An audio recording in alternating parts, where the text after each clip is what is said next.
coming up tonight on the live edition of Daily Iowan TV. Something new is coming to campus to honor past, present, and future veterans. And this past weekend, all anyone could talk about was the Hawkeye athletics, but there was one sporting event that was also gathering a huge following. All that and more is coming your way. This live edition of Daily Iowan TV starts now.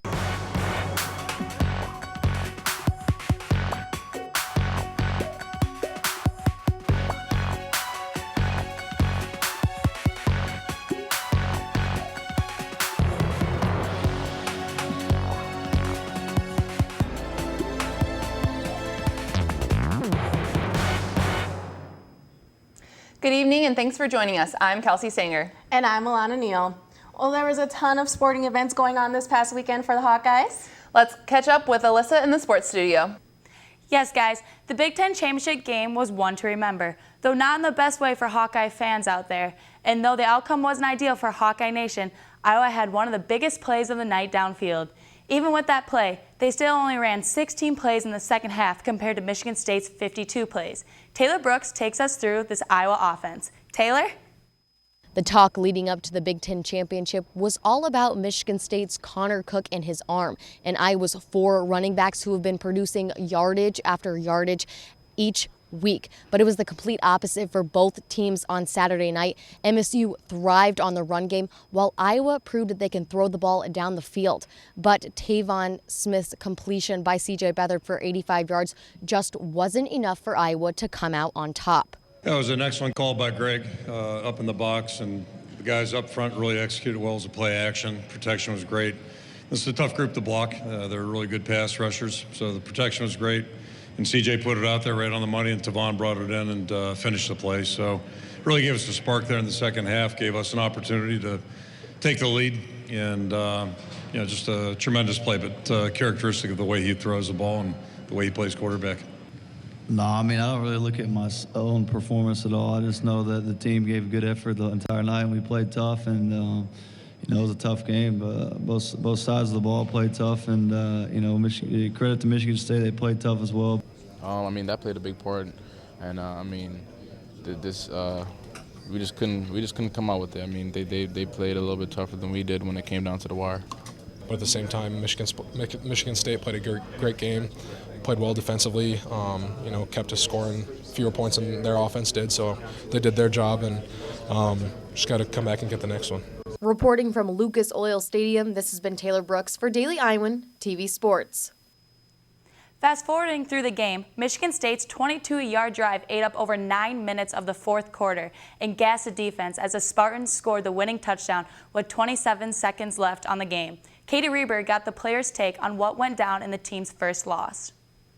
The Hawks' first loss of their season coming at one of the biggest games this organization has ever faced. Definitely a close game and a tale of 2 excellent defensive squads. Of course, in the first half, each team was held to just 2 field goals apiece, but in the second half, it was a different story as Michigan State's offense ended up being too much for the Hawkeyes to handle. Passing, we definitely put some pressure on this guy, the quarterback. Due to him, he's a very great quarterback, but we put pressure on him, and they just ran the ball a lot more. They have a very great running back, and that's what they really got us at, was the running game. We like the physical stuff up front, but we just didn't capitalize when we had opportunities today. It was like that on the 1-yard line. They drove it down the field. Credit to them. They were able to come up big, and we just came up short. We just fight till the end. It's never over for us, and everybody knows that about each other. Probably the most demanding. Just physically and emotionally than any other game we've played this year. Came up short. We played tough, but playing tough doesn't win ball games. We're going to take this loss and regroup it and use it as an advantage to the next game and move on to it and correct our mistakes.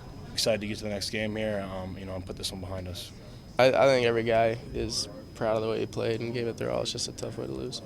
As many of those Hawkeye players mentioned, this was one of the most physical games these players have played all season long. They are using the lessons they learned from this loss to move on to their next bowl game. Here from Lucas Oil Stadium, I'm Katie Reber, Daily Iowan TV Sports. It was definitely a heartbreaking loss for Iowa as their undefeated season comes to an end, but they still have a chance to come back to get a final win. it was announced today that the Hawks will be going bowling come January 1st in Pasadena, California, at the Rose Bowl against number 6 Stanford. Kirk Ferentz and the 4 captains met with the media tonight about the final showdown. Going into the game last night, I certainly didn't feel compelled to defend our team for anything. I don't know why we'd have to. They've played well. I was talking to somebody last night. I'm not sure. I've been around a team that's not only prepared each week, but then shown up and competed about as hard as you can compete 12 times. Yeah, obviously, we would like to win last night and go to the playoff, but this is the next best thing. The Rose Bowl is one of the biggest bowls of them all, and we're happy to be in this position. Moving from the gridiron to the basketball court, the Iowa men's team took home another win this past weekend after their first ever matchup against University of Missouri Kansas City. Hannah Thompson breaks down who led the Hawks to their 95-75 victory. After a rough first half from the field, the Iowa men's basketball team needed a spark if they were going to come back for a win against UMKC, and that spark came from the bench. Coming off a 45-31 lead after the first 20 minutes of the game, the Hawkeyes got a kick from the bench with players like Nicholas Baer and Dom Ewell coming in to help keep their lead. Both Ewell and Baer were the statistical leaders with 14 points each, adding to the huge 53 points coming just from the bench. And even though Iowa had the lead for the majority of the game, the win didn't come easy and had a lot to do with the extra help those bench players provided. UMKC's got some really good guards and a really good team, so good win, and I thought a lot of guys contributed, especially off the bench, which is always fun to get other guys involved. And for the players that made that big impact on the game, there were a couple of key factors that made them so successful. I just try to stay aggressive today, be aggressive on the boards. That's what Coach told me. We got to rebound as a team. Our stars are always so consistent with our senior leadership, and we can rely on them. But I think that's a strength of our team is having balance. One night it could be Dom, or it could be me or Brady, or anybody coming off the bench ready to contribute. So I think balance is key for our team for sure. From Carver Hawkeye Arena, Hannah Thompson, Daily Iowan TV Sports. That balance is going to have to really come through for the men's basketball team, as Coach McCaffrey just confirmed that key player Dale Jones will be out the rest of the season with a knee injury. That's all I got here in sports. Back to you two at the desk. Well, I know those tickets are selling fast for the football game. StubHub has just crashed due to the amount of people trying to get Rose Bowl tickets. I hope I'm still able to get one. Not everyone from Iowa was busy watching the Iowa Hawkeye game on Saturday night. Senator Joni Ernst tweeted a congratulatory message at the end of the Big Ten championship to the Hawkeyes for winning the game, even though the team lost by 3 points in the last minute. She said, quote, "Congrats Hawkeye football on the big win. Hashtag Big Ten, hashtag Big Ten football championship game, hashtag Iowa." Ernst soon deleted the tweet, saying it was a staff error. She then sent out another tweet congratulating the team on their overall season. Ernst wasn't the only Republican talking about Iowa this past weekend. 5 presidential Republican candidates were in Cedar Rapids over the weekend for the Rising Tide Summit, where they spoke about terrorism, debt, and gun control. The forum was co-hosted by Freedom Works and Rod Bloom, a Republican congressman from Dubuque. The candidates in attendance, Carly Fiorina, Ted Cruz, Ben Carson, Rand Paul, and Rick Santorum, all had a chance to speak and share their views for the audience. Out of all the candidates, Cruz was receiving the most positive feedback. He is currently ranked 3rd in the polls. In a huge decision announced last Thursday, all qualified women are now able to apply for combat positions in the U.S. military. Over 200,000 jobs previously restricted to only men are now open to both genders. These positions include infantry and the Special Operations Unit. This weekend, the Johnson County Fairgrounds served as the site of the annual Jingle Cross race. Jingle Cross has become one of the premier cyclocross competitions in the U.S., and Daily Iowan TV's Keaton Fuller has the recap.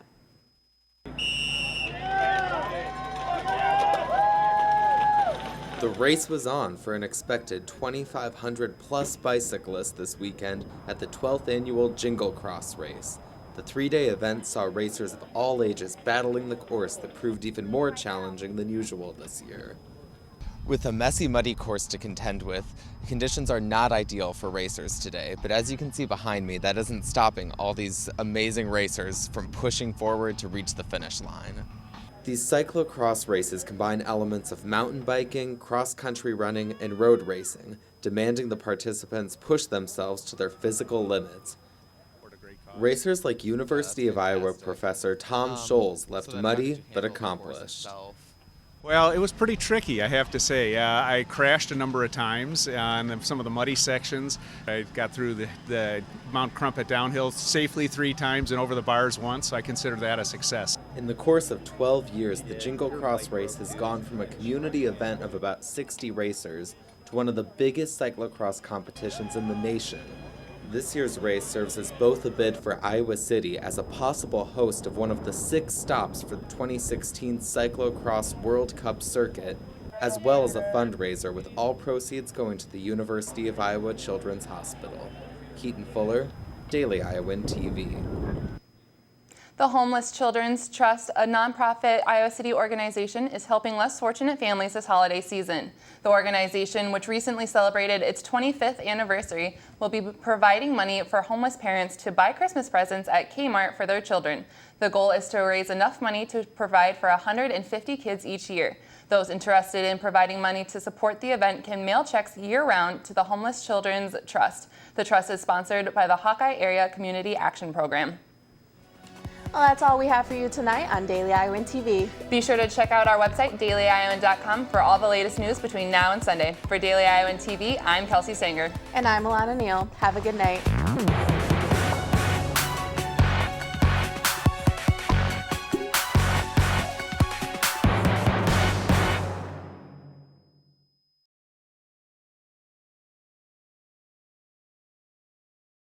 Coming up tonight on Daily Iowan TV, resident University of Iowa students are being encouraged to study abroad.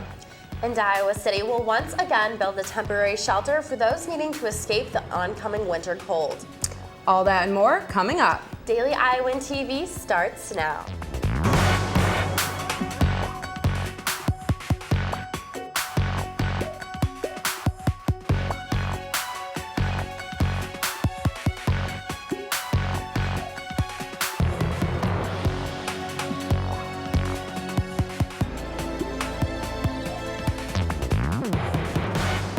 Good evening and thanks for joining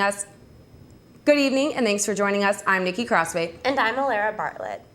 After a week of championship coverage, Saturday's clash with Michigan State is almost here. Everyone on campus is clamoring over Iowa's magical run to Indianapolis. Right off the top, let's toss it over to Taylor Brooks and Danny Payne, who highlight just how the Hawkeyes arrived at undefeated. Thanks, Alara and Nikki. We are just about 2 days away from the big dance in Indianapolis. And what better way to have a conference championship than with the number 4 and number 5 teams in the nation? Probably couldn't have set it up any better myself, that's for sure. Maybe Michigan? Jay Grudock? We'll stick with this story, though.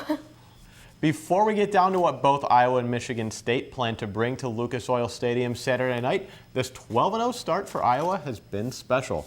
I took a look at Iowa's unexpected journey. This sums up last year's season. Well, we're 7-6. Yeah, this is 2014. I know it's a 15 now. I know I missed New Year's, but we're 7-6. You are what your record says you are, according to Bill Parcells. It's a pretty accurate description, and we're a team that came up short this year in several games. And here's this year. A couple years ago, not making a bowl game, and all of a sudden 12-0 going into the Big Ten championship game. In the eyes of many, no one would have ever thought Iowa would be where they are. And as for the players, I never thought about it, and then all of a sudden after the Nebraska game, we're sitting there like, holy cow, we've done pretty well here, and we have a chance to even do better. I never thought we'd be sitting here in this situation. it started with Iowa's first game against Illinois State for Kirk Ferentz. I'll go back to the start of the season. That was pretty important. All right, that victory against Illinois State was really important on a lot of levels. But with any sport, the thought of how this season would really turn out is this. We before the season, we said that every game is winnable, and every game is also we're going to be able to lose every game as well. So I mean, towards the middle of the season, we started to realize that we had a pretty good team, and I mean, we won 12 games now, and this has definitely been the sign for us. As 12-0 is a reality now, there's still dreams for what the future could hold. Dream would be a national championship. Like that would be amazing. Like you can't put words on that. I know it has been unforgettable for both of us, Danny, and for all of Iowa City. Keep with us later on in the program tonight when we look into these two teams head-to-head. Alara and Nikki, back to you guys. Thanks, guys. Some UI officials say the first month of Bruce Harreld's presidency has been all about listening this week. This week, he began speaking. On Wednesday, Harold gave his first presidential report to the State Board of Regents, highlighting his concerns in lack of state funding. Harold is concerned about retaining UI faculty and thinks more can be done to pay them. Then, in a letter to the UI community, Harold unveiled his plan to differentiate between short and long-term issues plaguing the university. He is establishing 2 teams of people in charge of identifying issues brought to light by the community's shared governance. To keep people informed on the group's progress, the first public forum for the UI president is set for Tuesday, February 23rd. The University of Iowa is making a study abroad more affordable for resident students. This past summer, the UI created a $1,000 need-based scholarship to all in-state Hawkeyes who plan to study abroad. The school wanted to incentivize in-state students to study in a foreign country, prompting the scholarship's creation. The Office of Study Abroad says numbers of study abroad participants in general are not declining, though. Additionally, the office says students from other schools coming to study at Iowa are not affected by the change. But we do have a number of other scholarships for all students who can demonstrate financial need and academic performance. As of right now, there are no plans for the scholarship to be offered to out-of-state students. As it gets colder outside, homeless people need places to stay to persevere the frigid winter. Thanks to a generous donation from Southgate Property Management, the Shelter House in Iowa City will again open a temporary shelter this winter. The Shelter House, located right off Gilbert Street in Iowa City, can hold between 70 and 90 people during the winter. There, people can count on a safe place to sleep, toiletry items, a meal, and resources to help find a job or permanent housing. All of that is available free of charge to those who follow the shelter's rules. For anybody who is intoxicated, they may be in the middle of an eviction status with us here at Shelter House, or they may just not want to deal with the rules here. They will be directed to the temporary low barrier shelter across the street. The Low Barrier Shelter is located at the old TM1 building and will house up to 30 people. Canganelli says they plan to open the shelter on December 14th and run through mid-March. Shelter House is fundraising in order to keep offering these services to those who need it. If you are interested in learning how you can help, you may go to www.shelterhouseiowa.org. Well, Nikki, it is awfully cold outside, and that will be a great help to those who are homeless in Iowa City. Speaking of the cold weather, I wonder when the snow is going to get here. Let's toss it over to Haley in the weather studio to find out. Earlier this week, not only did we experience super cold days, but it was snowing as well. Looking into Friday's forecast, in the morning we will be looking at temps around the low 30s. Leading into the afternoon, it should reach up to the mid-40s at 46 degrees. As that sun goes down for the rest of the night, temperatures will reach a low of middle 30s. Let's take a look at the rest of the week. Saturday will be a beautiful clear day with temperatures of 48 degrees and a low of 30. Grab that umbrella because on Sunday there will be a 40% chance of rain with temps at 44 and a low of 29. Monday and Tuesday we will see clear skies. Monday will be a high of 48 degrees and a low of 32. Tuesday's afternoon will have temps in the low 50s and later on reaching to the mid-30s at 34 degrees. Finishing off the week with partly cloudy skies, Wednesday is a high of 51 and a low of 35. There's a look at the rest of your forecast for the week. Now back to you guys at the desk. Continuing coverage from Wednesday's mass shooting in San Bernardino, California, 14 people were left dead and as many as 21 more injured after 2 shooters entered a staff holiday banquet and opened fire. The 2 suspects, reportedly married, were killed late Wednesday evening by pursuing police. Co-workers say one of the suspects was present at the banquet before leaving and coming back with the weapons used in the attack. Inside the attacker's home, officers found 12 pipe bombs and more than 3,000 rounds of ammunition. The shooting was the deadliest in the United States history since the Newtown, Connecticut school massacre.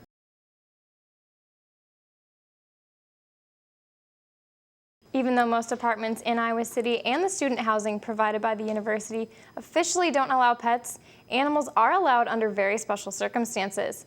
In 2013, the U.S. Department of Housing and Urban Development declared that housing providers, including students at schools, allow people to keep animals in their homes if medically needed.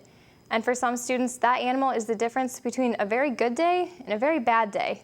Brianna Jett has more. Knowing when I come home, there's that bang, bang, bang, bang, bang of a tail against a crate, and it's just like, it makes you smile because this one thing in your life is always happy to see you. Aubrey Friars was diagnosed with anxiety, depression, and suicidal tendencies, but she doesn't let that slow her down. Instead, she has 2 best friends to keep her going. It was suggested to me after a hospital stay that I get an animal to help me start learning to cope better with the problems in my life. Bo is 2 years old and Louie is just 6 months old, but the 2 puppies are more than just pets. They're certified emotional support animals. Friars leans on them when life starts to weigh heavy on her shoulders. Shortly after she brought Bo home, Friars had a couple nervous breakdowns, but Bo was there to comfort her and to listen when it seemed that no one else was. He looked at me and went, I know, I'm here. And I was like, good, because this. So Friars filled out a form, signed by her therapist and psychiatrist, and was able to open her apartment door to 2 very happy dogs. The day that I got permission was probably one of the best days of my life. Friars and her dogs are just one example of the support animals provide UI students, and she says that she'll continue to tell others about her puppies, just in case someone else needs a furry friend. Brianna Jett, Daily Iowan TV.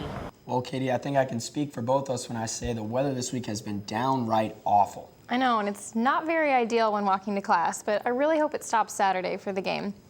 Let's toss it over to Afe in the weather studio, who will tell us more. Afe? Hi guys, unfortunately the downpour we experienced on Tuesday will not be the last of the week. Looking into Thursday, the temperatures will start out at chilly 38 degrees with partly cloudy skies. As afternoon rolls around, expect temperatures to rise slightly into the high 40s. By evening, temperatures will drop down to 45 degrees. Moving on to the rest of the week, Friday will have similar weather with partly cloudy skies. Unfortunately for Hawkeye fans and trick-or-treaters, the weekend will be a wet one, so don't forget to throw your rain gear on. That's all I have for you here at the studio. Back to you guys at the desk. As you walk through the Ped Mall, you may have seen this guy singing his heart out.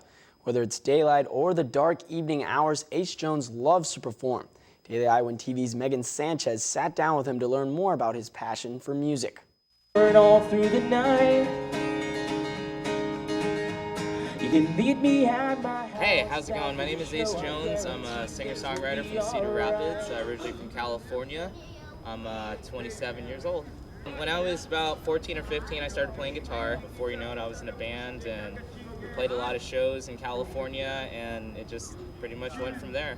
Let's go back to California. I play a lot of different styles. A lot of people say it's more like folk, a lot of people say it's more like rock, but I kind of describe it as like power acoustic rock, you know.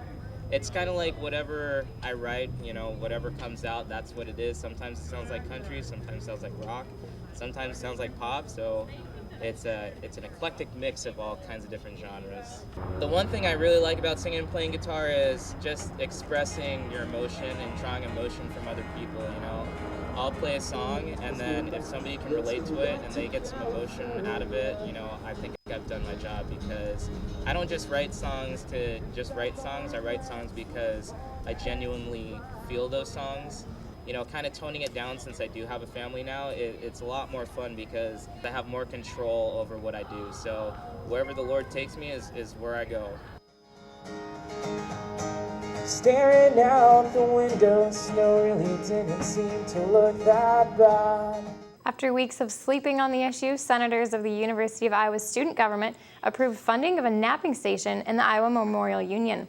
Students will now have the option to take a quick snooze in between classes without having to walk back to their dorm or apartment. The station is estimated to cost a little under $7,000. The napping station should be up and running by finals week this semester. Nearly a dozen Republican presidential candidates are slated to debate Wednesday night in Boulder, Colorado. The debate is expected to center around economic issues like taxes and job growth. The debate airs tonight at 7 p.m. Central Time. Be sure to check out tomorrow's edition of the Daily Iowan, where our ethics and politics team will have full coverage of the debate. Sad news rocked the Big Ten Conference this morning when Minnesota's head football coach Jerry Kill retired immediately due to health issues. Coach Kill was the head coach for Minnesota since 2011, and so far this season the team was 4-3 overall. Jordan and Hannah are standing by in the sports studio. Sad news for this Minnesota team, guys. Thanks, Katie and Andrew. There were multiple tweets and messages posted expressing their condolences for the Minnesota football team and Coach Kill. This conference will definitely not be the same without him. But speaking of the Big Ten, for sports like volleyball and football, their Big Ten journeys are barely over. But for the Iowa men's and women's cross country teams, their Big Ten championships are right around the corner. Our weekend preview crew has the details on that later, but Hannah caught up with the team's captains. That's right, Jordan, I did, and each sports team in general relies heavily on their captains, and the same goes for the Iowa cross-country teams. Ben Anderson and Tess Wilberding, both juniors, have stepped into the role for the season. And even though the teams are separate, working together and formulating the same goals are what make both teams so successful and are why each of these runners consider themselves to be so honored to be leaders of their group. I'm honored to be a captain on the team, but honestly, I feel like our whole team is really good about leading each other and taking from each other, and we have such good team chemistry that I don't think it's too much of just me. I think everyone does such a good job of leading each other and helping that I don't feel like everything's on me, but I'm really honored because it's such an awesome group of girls. I really would love us to finish in the top half of the Big Ten this year at the Big Ten meet and better our place in terms of regionals from where we finished last year. I think last year we had our ups and downs, and this year we're definitely having our ups and downs, but I think it's all going to come together, and I'm very excited for the championship part of our season. We try to kind of unite the guys and the girls because, when one part has success, then we feel it on the other half. And I think that's what happened in our last meet. The guys did so well that, we were so excited to perform after that. And I think that had a lot to do with our performance. And to think both those captains both still have a year left leading those teams says even more about those two. Exactly, Jordan. But as one season might be ending for some, there are others that are just beginning. The Iowa wrestling team has only 17 days until the grapple on the gridiron in Kinnick Stadium. And Laura Belanda gives us a little preview on what to expect this season. He's a 3-time Big Ten Coach of the Year, and he just signed a 3-year extension through the 2019-2020 season. Head coach of the University of Iowa's nationally renowned wrestling team is Tom Brands, and he takes this team very seriously and says Iowa wrestling is a privilege to be a part of. This traditionally successful team leads the nation in attendance and is looking to break the national dual attendance record versus Oklahoma State in a duel that's come to be known as Grapple on the Gridiron. It'll take place in Kinnick Stadium, and they've already sold 30,000 tickets. Some recognizable talent returning to this Iowa team is Corey Clark, a 133-pound junior who placed second at the NCAA championship. He earned the Mike Howard Most Valuable Wrestler Award and reached third in the nation. Brandon Sorensen sits at either 149 or 157 pounds currently on the roster. He's a sophomore and placed fourth in the NCAA championship last year and second in the Big Ten championship. And Sammy Brooks in his junior season is wrestling at 184 pounds. He placed third in the Big Ten tournament last year and ranked 7th in the nation. Nathan Birak, a 197-pound senior, was 7th in the NCAA tournament last season and was 4th at the Big Ten championship. These Iowa wrestlers are hungry for even more success this season and are ready to fill Kinnick and Carver this winter. Laura Belanda, Daily Iowan TV Sports. Daily Iowan TV will get more of an inside look at Iowa wrestling next week at Media Day. For more of a look into the future, our weekend sports preview crew is back with exactly where Iowa athletics will be over the weekend. Take it away, guys. Thanks, guys. The Iowa volleyball team has 2 home games this weekend right here at Carver Hawkeye Arena. The action begins at 7 o'clock on Friday night, where the Hawkeyes will take on Maryland, and at 7:30 on Saturday, where the Hawkeyes will face off against Rutgers. The volleyball team is 10-13 overall this season and 0-10 in conference play. The Hawkeyes had a rough go-around this weekend, where they fell to number 9 Minnesota and number 16 Wisconsin. This weekend is very crucial for the Hawkeyes as they try to get a couple wins of conference play under their belt. That's all I have here at Carver Hawkeye. Let's send it to Mark Fry with an update on cross country. Be sure to check us out tomorrow night, same time, same place. I'm Katie Sextro. And I'm Andrew Roberts. Have a great night, Iowa City.